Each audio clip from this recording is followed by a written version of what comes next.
celebrate Rebecca Sheffield on Saturday. If you want to join, we have a memorial service at Waco Memorial at 11 o'clock in the morning. And I'll be doing that service, and we're going to celebrate big. Celebrate her life. And so please put that down, and you're welcome to be there 11 o'clock Saturday. Hope you've had a good week. You guys doing okay today? I liked JB earlier, free from. You're free from, and then the list is endless. And I also thought about you're free too. You're not just free from, you're free to live, free to love, free to forgive, free to celebrate those around you. So freedom's powerful. That's good, JB. Good stuff. Great worship, guys. Awesome worship. Awesome. So appreciate y'all. Sherry and I just got back from Dripping Springs. You ever been down to Dripping Springs or the hill country during the spring when the bluebonnets are everywhere? Oh my gosh. Beautiful. Incredible. Interestingly, so I did a wedding down there. 2 years ago, I was doing a wedding. And as soon as the service was over, this pretty little blonde young lady runs up to me and says, "You're going to do my wedding." Of course, I was honored that she was so thrilled. I said, "Well, when are you getting married?" She said, "Well, I'm not engaged yet." Okay, that's planning ahead. And this girl is a planner, too. Anyway, I found out who her boyfriend was. Her boyfriend was the brother of the sister I'd just done the wedding for.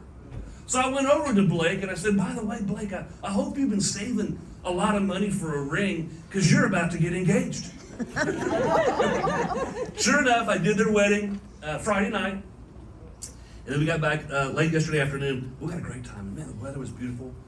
And the blue bonnets. Wasn't that nice, sweetheart? It was good to get away. It's good to just chill for a little bit. It's good to take breaks like that. So we had a good time. I'm glad to be back here with you guys. Glad to have JB back, too. JB was ministering in Michigan, of all places. JB, where is God in Michigan? You know, ice, cold, snow. I mean, they ice fish there. That sounds like fun, but no, there's a sweet family up there that I know, the Wargos, that have a church up there. And JB's been a longtime friend, and he went to kind of consult and help their worship team. Who I can't think of anybody better, by the way, than JB or any of these guys. So anyway, we're glad to have our man JB back. And but I want to talk to you today about something that the wisest man that ever lived said concerning a key to success in life. Don't you think if the wisest man who ever lived said something, we might want to heed it? Shake your heads this way. Yeah. Especially if it's going to involve success in my work or family, relationships, whatever. Now, interestingly, studies show that success in life is more often due to attitude, not aptitude. Your success in life is more often due to abilities and attitudes not measured by IQ. And some of you went, "Thank God." There's a whole list of them. They include things like your ability to tolerate frustration. How good are you at tolerating frustration? Or here's one: the ability to motivate yourself to do a task. The ability to complete a task that you start. The attitude of empathy, being able to empathize with other people. Being able to read others' emotions, that's pretty good. Having an emotional IQ, a skill level in a sense where you can understand and feel and relate to other people's emotions. Ability to communicate also was on there. Or just choosing to have a great attitude. I can choose to have a great attitude. Choose to be positive. In other words, success is way more about your attitude than your aptitude. Jesus said something about this in Philippians 2. "Do nothing from selfishness or empty conceit, but with humility of mind, let each of you regard one another as more important than themselves. Do not merely look out for your own personal interest, but also for the interest of others. Have this attitude," so it's an attitude. "Have this attitude in yourselves, which was also in Christ Jesus." So have this attitude in you, which is in Jesus. And one thing's for sure, attitude has the power to change your life. Did you know that? Your attitude has the power to change your life. You can't always change your circumstances. I wish you could sometimes. You may not be able to change your boss, or change your kids, or your finances, whatever, your background. There are those things you can't change. Or the things that happen to you often, you can't change them. But you can change what goes on inside your mind. You can change what goes on inside your heart. So you and I can begin to develop and cultivate mindsets and attitudes that enable me to do my best. Today we're going to live with 4 words. Say 4 words. 4 words. This week we're going to live with these 4 words. The 4 words are going the second mile. Going the second mile. And you might sum up this attitude. It's an attitude. Going the second mile. You might sum it up with basically being an attitude of commitment. I'm committed. Devoted. I'm not going to quit. I'm not going to give up. That's going the second mile. Going the second mile in life. Going the second mile in your job, your company, whatever. Going the second mile in your relationships. The writer of Ecclesiastes puts it like this in Ecclesiastes 9, verse 10. Whatever you find your hands to do, do it with all your might. That pretty much covers it, doesn't it? Whatever you find your hands to do it with all your might. Whatever your hands find for you to do it with everything you got. Going the second mile involves diligently working with whatever God's given you. Another way of saying it, let's repeat after me. Do what's expected, and then do more.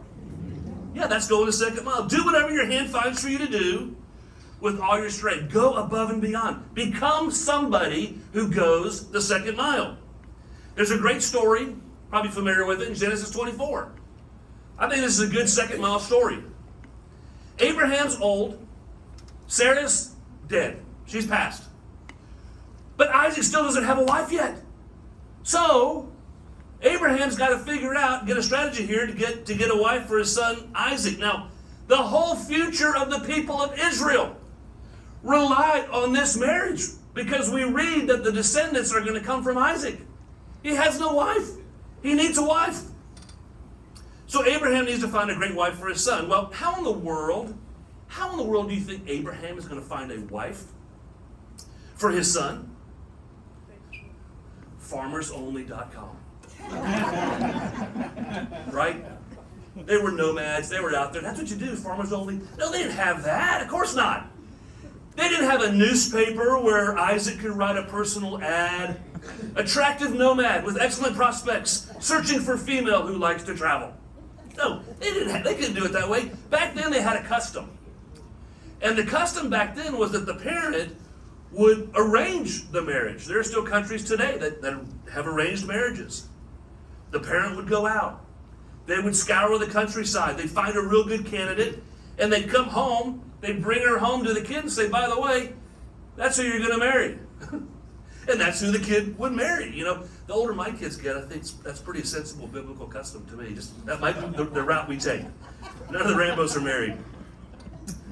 Abraham is super old, okay? He's super old. He calls on his most trusted servant. This guy's awesome. Eliezer is Abraham's trusted servant. He says, I want you, because I'm old, I want you to go back to my homeland. And I want you to scour the countryside. I want you to find a great wife for my son Isaac. And in Eliezer, this is important. Don't mess this up.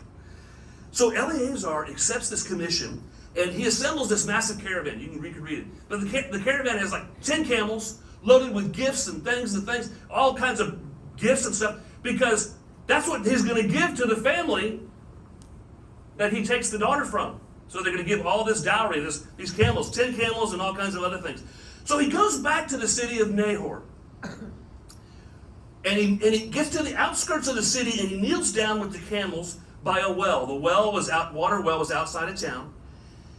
Well, Eliezer, as we read, he begins to pray because he doesn't know what else to do. How many of you know, when you don't know what else to do, prayer's a good option? Go with prayer. He says, I don't know what to do. So he says this in Genesis 24, verse 12. Lord, the God of my master Abraham, please grant me success today. Show loving kindness to my master. Abraham, behold, I'm standing by a spring, and the daughters of the men of the city are coming out to draw water. May it be that the girl to whom I say, please let down your jar so that I may drink, and who answers, drink, and I will water your camels also, may she be the one for your servant Isaac. And by this I will know you've shown loving kindness to my master. Now, in those days, hospitality was a life and death thing. But beyond that, showing hospitality to somebody was a sign of character. And so here Eleazar is waiting outside by the well, the spring, and people are drawing their buckets down into the well and drawing them up. Among the people coming and going is Rebekah. And you read the text and it said she was fair and beautiful to look upon. So the Hebrew translation would be she was a righteous babe. That's a loose translation. But when Rebekah came out to the water well, it says she lowers the jar on the well and she gives Eleazar a drink of water. When he finished drinking, she said in verse 19, I will draw water for your camels as well, until they have finished drinking. Now, here's the kicker. Do you remember how much water one thirsty camel can drink? 30 gallons. So, how many camels did he come with? Yeah, you do the math. She says, yeah, here's some water for you, and by the way, I'll pull up another 300 gallons of water. Can you imagine the biceps on Rebekah? Okay, here's the key. The key is this. Here's the takeaway. She goes the extra mile. And guess what? Going the second mile made all the difference in her life, in history, in her world, because it changes her life. She goes on to marry Isaac and have this incredible adventure with God. So Rebekah becomes the ancestor of Israel. She's the one that becomes the famous ancestor. I mean, her name has been remembered and celebrated for thousands of years, even to this very day. And not a generation has gone by that her name hasn't been remembered and celebrated. The name of Rebekah. Whatever you do, whatever your hands find to do it with all your strength. I mean, I want you to imagine for a second the transformation that would occur, in you, in your life, in your family, if you decide, you know what, I'm going to be a second mile person in my work, in my relationships, in my marriage, with my kids, with my health, with my spiritual life. If I decide today, I'm going to be a second mile person. And by the way, if you forget everything else I talk about today, everything else, remember these 4 words right here. Going the second mile. Just remember that. That's your takeaway. Go on the second mile. Whatever you do, whether it's work or office or home, whether you have a cranky boss or not, or you work under difficult situations, or you have a menial task that you do, whatever it is, and you've been doing it, you feel underappreciated, do it with all your might. Do it with all your strength. But here's the deal. When you go to work tomorrow, just determine for the day, I'm going to be a second mile person. I'm going to water the camels.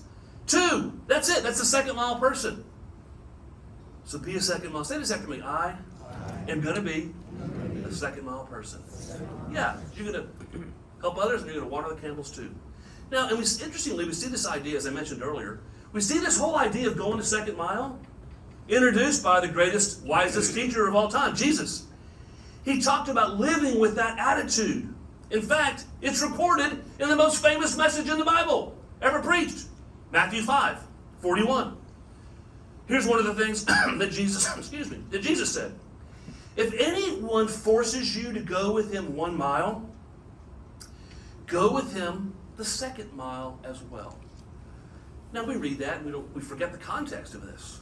Jesus is telling this to Israelites who are in a country, Israel, that is occupied by a foreign government and a foreign military, the Roman Empire.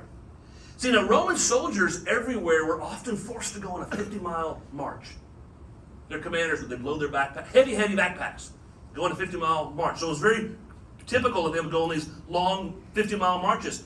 But by Roman law, the soldiers could draft people to carry their backpack for 1 mile.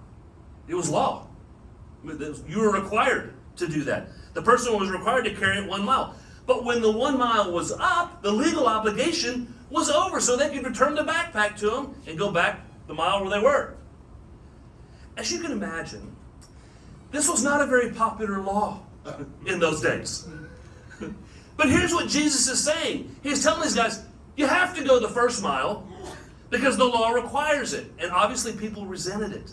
So they do the minimum required by law. And they'd have a crappy attitude doing it in the first place.